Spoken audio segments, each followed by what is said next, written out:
Prime minister Modi, जिनके हजारों वादे आज झूठ साबित हो रहे हैं। 70 रुपये पाव है, 80 रुपये पाव रहेगा, क्या खाएगा। लोगों के ट्रस्ट के साथ उनके बनाए ब्रिजेस भी टूट गए हैं।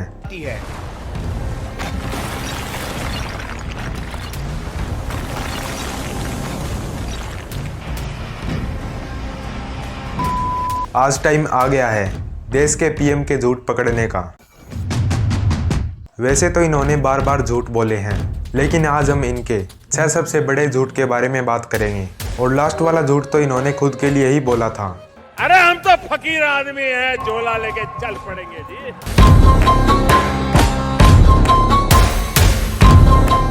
बात है 2013 की, जब कांग्रेस की सरकार थी। तब मोदी जी ने कहा था कि कांग्रेस जनता को रोजगार नहीं दे पा रही है। अगर नौजवानों को पूछता हूँ, क्या दिल्ली सरकार ने आपको रोजगार दिया है? पूरी ताकत से बताओ, रोजगार दिया है? आपके गांव में किसी को दिया है? आपके परिवार के किसी को दिया है? आपके यार दोस्तों को दिया है?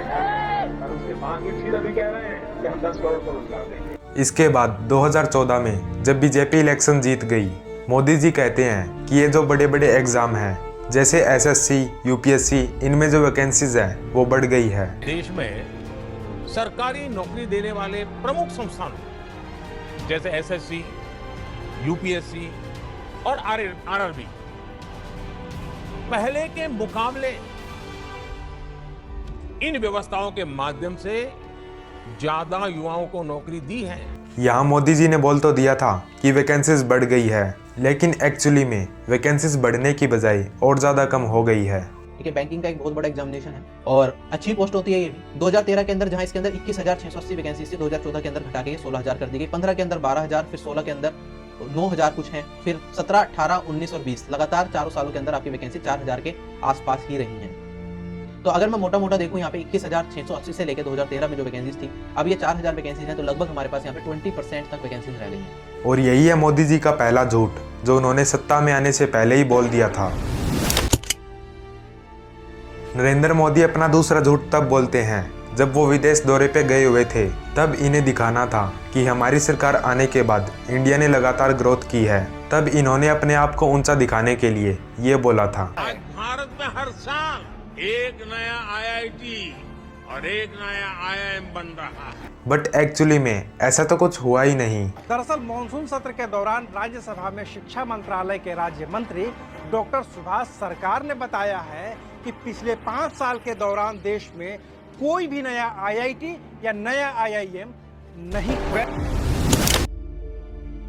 2013 में इन्होंने कहा था कि महंगाई एकदम पीक पर पहुंच चुकी है और कांग्रेस तो इसके बारे में सोचती भी नहीं है। अगर इसी प्रकार से महंगाई बढ़ती गई तो गरीब क्या खाएगा? इन्होंने ये तक कहा कि मनमोहन सिंह तो महंगाई के बारे में बोलने के लिए तैयार भी नहीं है। उनका अहंकार इतना है, महंगाई के लिए एक शब्द बोलने को तैयार नहीं है। मरो तो मरो, आपका नसीब। लेकिन इनकी सरकार आने के बाद क्या हुआ? महंगाई कम होने की बजाय आसमान छू रही है। आज गैस से लेकर पेट्रोल तक हर चीज के भाव डबल हो चुके हैं। इतनी महंगी जो मिल रही है, तेल इतना महंगा जो मिल रहा है,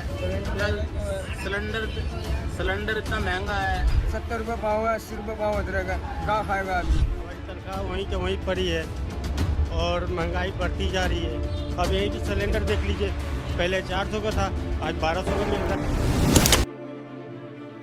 अब बात करते हैं भ्रष्टाचार की, जहां पर इनका चौथा झूठ सामने आता है। 2013 की एक रैली में इन्होंने कहा था कि ये भ्रष्टाचार को बिल्कुल खत्म कर देंगे। आप मुझे बताइए भाइयों बहनों, भ्रष्टाचार से मुक्ति चाहिए कि नहीं चाहिए? भ्रष्टाचार जाना चाहिए कि नहीं जाना चाहिए? हिंदुस्तान के हर कोने से भ्रष्टाचार जाना चाहिए कि नहीं जाना चाहिए? और तो और बड़े से बड़े बाबा जो बीजेपी को सपोर्ट करते हैं, जैसे कि रामदेव बाबा कहते हैं कि जब बीजेपी आएगी तो करप्शन बिल्कुल जीरो हो जाएगा। को भी भगवान ने धरती के ऊपर चुन के भेजा है कि जाओ बेटा, काला धन लाओ, भ्रष्टाचार मिटा। बीजेपी सरकार आने के बाद देश का तो पता नहीं, लेकिन रामदेव बाबा ने तो बहुत तरक्की की। 2014 में रामदेव बाबा की नेटवर्थ 2,000 करोड़ थी, जो अब बढ़कर 60,000 करोड़ हो चुकी है। कैप की बात की जाए तो अभी 50 से 60,000 करोड़ के बीच में पतंजलि का मार्केट कैप रहता है। इसको आने वाले समय में पहले 1 लाख करोड़ और बाद में 5 लाख करोड़ ले जाने का लक्ष्य है। और साथ में अगर करप्शन की बात करें तो वो इतना बढ़ गया है कि रोड बनते बनते ही सारे मंत्री पैसा खा जाते हैं और रोड बनने के कुछ महीने बाद ही टूट जाते हैं।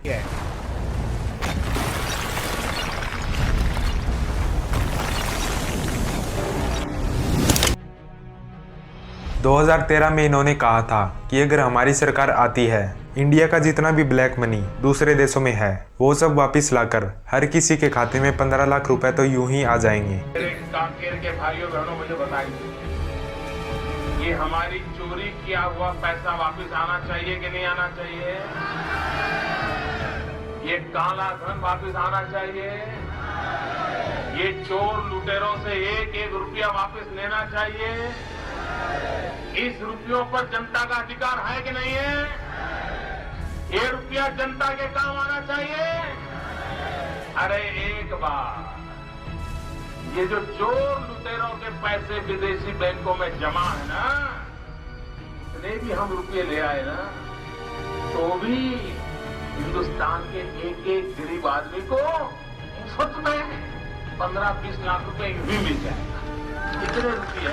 आज लोगों का कहना है कि मोदी जी को पीएम बने हुए 15 साल हो चुके हैं, वो 15 लाख रुपए कब आएंगे? अब तक मोदी जी ने जितने भी झूठ बोले हैं ये सब बाहर के थे, लेकिन अब जो झूठ आता है ये तो इन्होंने खुद के लिए ही बोला था। एक बार इंटरव्यू के दौरान मोदी जी कहते हैं कि मैंने 35 साल भीख मांग के खाया है। मैं 35 साल तक भिक्षा मांग करके खाया हूँ। कई बार ये आंकड़ा 40 साल भी हो जाता है। करीब 40 साल मैंने भिक्षा मांग करके खाया है। बट ये आंकड़ा कितना सही है, चलो देखते हैं। 2025 में मोदी जी 75 साल के हो चुके हैं और 2001 में ये गुजरात के सीएम बने और इसके बाद ये पीएम बने। इसका मतलब इनको 25 साल हो चुके हैं सत्ता में आए हुए, और सत्ता में आने के बाद ये भीख तो मांगेंगे नहीं। अगर इसके पहले की बात करें तो 1990 में बीजेपी की एक रथ यात्रा हुई थी जिसमें LK आडवाणी मेन रोल में थे, और आप मोदी जी को भी इनके साथ देख सकते हैं। इन्होंने ही इस रथ यात्रा को ऑर्गेनाइज करवाया था। इसका मतलब ये है कि इन्होंने 1990 में ही बीजेपी को ज्वाइन कर लिया था, और बीजेपी को ज्वाइन करने के बाद ये भीख तो मांगेंगे नहीं। तो ये थे मोदी जी के 6 सबसे बड़े झूठ। अगर आपको ये वीडियो इन्फॉर्मेटिव लगी हो तो इस वीडियो को शेयर कर देना और चैनल को सब्सक्राइब कर दो। मिलते हैं किसी नए टॉपिक के साथ, तब तक के लिए जय श्री राम।